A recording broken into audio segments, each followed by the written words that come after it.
Hello my dear friends, जय हिंद चल Pairi all of you my dear friends. आज के एपिसोड में हम जिस शख्सियत से रूबरू करा रहे हैं आपको, उनका नाम है मिस्टर समीर दोहरे। समीर दोहरे एक ऐसी शख्सियत का नाम है जो बहुत ही, मैं ये कहूँगा कि इटावा से हैं और सोशल वर्कर हैं। सोशल वर्क के लिए जाना जाता है मिस्टर समीर दोहरे को। तो आज मिस्टर समीर की कहानी, समीर की ज़ुबानी हम आपको सुनवाते my dear friends. Sameer sir नमस्कार। नमस्कार जी। सबसे पहले तो मैं आपको और निश्चल पैरी को बहुत बहुत धन्यवाद देना चाहता हूँ। आज आप यहाँ पर आए, आपका हार्दिक अभिनंदन वंदन है। धन्यवाद समीर सर, थैंक यू, मैं शुक्रिया अदा करता हूँ। सर समीर सर, आप सोशल वर्क के लिए जाने जाते हो, हमने कई आपकी क्लिप वगैरह देखी हैं। और ये जो सोशल वर्किंग का जुनून आपको कब और कैसे सवार हुआ जी, ये बताइए। Tell me right now sir. देखिए, मैंने बचपन से अपने घर में देखा है। मेरे पिताजी, जब से मैंने होश संभाला तब से मैंने अपने पिताजी को समाज के लिए, गरीब तबके के लिए, महिलाओं के लिए मैंने देखा कि पहले मैंने देखा कि मेरे पिताजी ने जो हमारे रिश्तेदारी में गरीब लड़कियां या लड़के हुए, लड़कियों की शादी करवाई, लड़कों को पढ़ाया। फिर समाज के अन्य लोग भी जो बहुत गरीब होते थे, तो मेरे पिताजी ने उनको आगे बढ़ाने का काम किया। तो एक डीएनए होता है, तो वो डीएनए मेरे अंदर भी आया है और बचपन से चीज़ सीखी है, जो संस्कार हैं, और जो बस उसी की देन है। निरंतर मैं अपने पिताजी के मार्गदर्शन में उस चीज़ को समाज को देना चाहता हूँ। और ये चूँकि एक कंसेप्ट भी है कि जो सोसाइटी ने आपको दिया है, सोसाइटी से आपको जो मिला है, पे बैक टू सोसाइटी, उसके तहत मैं सोसाइटी को जो दे सकता हूँ मैं देने का प्रयास करता हूँ। वेरी गुड मिस्टर समीर जी, आपने बड़ा हमारे सवाल का बड़े सादगी से जवाब दिया। नेक्स्ट क्वेश्चन ये है कि आपने जो अभी जुमा 2 दिन पहले अभी जो दंगल लगवाया था, वो दंगल का आशय क्या है? उस दंगल से क्या प्रतिभाओं को निखारने का काम था या क्या था? उसके क्या मायने थे?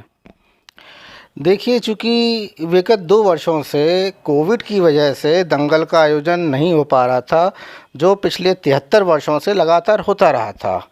और सांवला का जो मंदिर है, जो पीठ है, वो बहुत सिद्ध पीठ है, मानी हुई पीठ है, और दंगल उसका सबसे मुख्य पार्ट है। और दंगल ना होना कहीं ना कहीं समाज में एक संदेश जा रहा था कि हमारा जो हम लेगेसी है वो हम मेंटेन नहीं कर पा रहे हैं। उस लेगेसी को बनाए रखना बहुत ज़रूरी था। और हमारे समाज में जो प्रतिभाएं हैं, जो लड़के हैं, और चूँकि देखिए इटावा जो है मुख्यतः बहुत सारी चीज़ों में पहलवानों के नाम से प्रसिद्ध है। तो पहलवानी एक शौक़ है यहाँ का, और इसलिए उसको बनाए रखना बहुत ज़रूरी था। इसलिए मैंने उस दंगल का आयोजन कराया, और उस दंगल के आयोजन में हमारे ज़िले के, आसपास के ज़िले के अन्य प्रदेशों के भी पहलवान आए, और इससे हमने अपने लेगेसी को बनाए रखने में कामयाबी भी प्राप्त की है। और भविष्य में योजना है कि हम इसको लगातार बहुत अच्छे पैमाने पे करने का प्रयास करेंगे। चूँकि देखिए, समाज में जो परंपराएं हैं कहीं ना कहीं वो हमको जोड़ने का कार्य करती हैं समाज से। समाज के लोगों को आपस में भाईचारा बनाने का काम करती हैं, मिलने जुलने का होता है। तो वहाँ पे मेले का और दंगल का जो आयोजन है उसको हम निरंतर करना चाहेंगे। सर, एक सवाल है कि 2022 में उत्तर प्रदेश में चुनाव आ रहा है। इस चुनाव को मद्देनज़र रखते हुए आपका क्या नज़रिया है कि चुनाव में ऊँट किस करवट बैठेगा? देखिए, वैसे तो ये एक राजनीतिक प्रश्न है, लेकिन चूँकि हर वोटर, जो भी व्यक्ति 18 वर्ष या उससे ऊपर होता है, वो कहीं ना कहीं राजनीतिक होता है, उसकी एक राजनीतिक इंक्लिनेशन होती है, पॉलिटिकल इंक्लिनेशन उसकी होती है। तो देखा जाए वर्तमान परिदृश्य में जिस प्रकार से पिछले 2 या 3 सरकारों कार्यकाल रहे हैं, हमारे प्रदेश की जनता ने हमेशा पुरानी सरकार हटा करके नई सरकार को लाने का कार्य किया है। तो मुझे लगता है कि बदलाव होगा, और बदलाव के अन्य भी कारण हैं। इस वक्त समाज का हर तबका बहुत परेशान है, चाहे वो किसान हो, चाहे विद्यार्थी हो, चाहे महिलाएं हों, चाहे कारोबारी हो, चाहे नौकरी पेशा हो। हर कोई एक थोड़े से ख़राब दौर से गुज़र रहा है। स्थितियाँ हम सब के लिए कहीं ना कहीं फेवरेबल नहीं है, जैसी स्मूथ लाइफ होनी चाहिए वो चीज़ नहीं है। तो मुझे लगता है लोगों की मंशा जो दिखती है वो शायद बदलाव की है।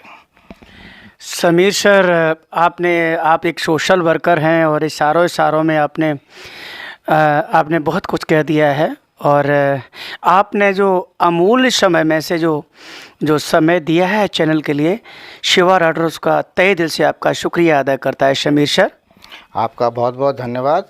और निश्चल प्रहरी को मैं भविष्य की बहुत बहुत शुभकामनाएं देता हूं। आप इसी प्रकार से कार्य करते रहें, और मेरा एक आपसे और आग्रह है कि आप जनमानस की बात जनता तक, लोगों तक वृहद पैमाने पर पहुंचाएं, ताकि आने वाले समय में जनता एक दूसरे के साथ देख करके रूबरू हो और एक नई सोच का विकास हो सके। धन्यवाद।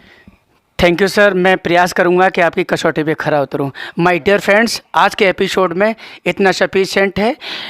ये एक सोशल वर्कर है, और सोशल वर्कर जो है कहीं ना कहीं वो समाज की नब्ज़ को पकड़ता है और टटोलता है। तो आज जो इन्होंने प्रकाश डाला है जिन चीज़ों पे, तो मिस्टर समीर की कहानी, समीर की ज़ुबानी हम चाहते हैं कि माय डियर फ्रेंड इतना शेयर और लाइक करिएगा कि ये जन जन की ज़ुबानी हो जाए। जय Hind, Nishchal Pairi, all of you my dear friends.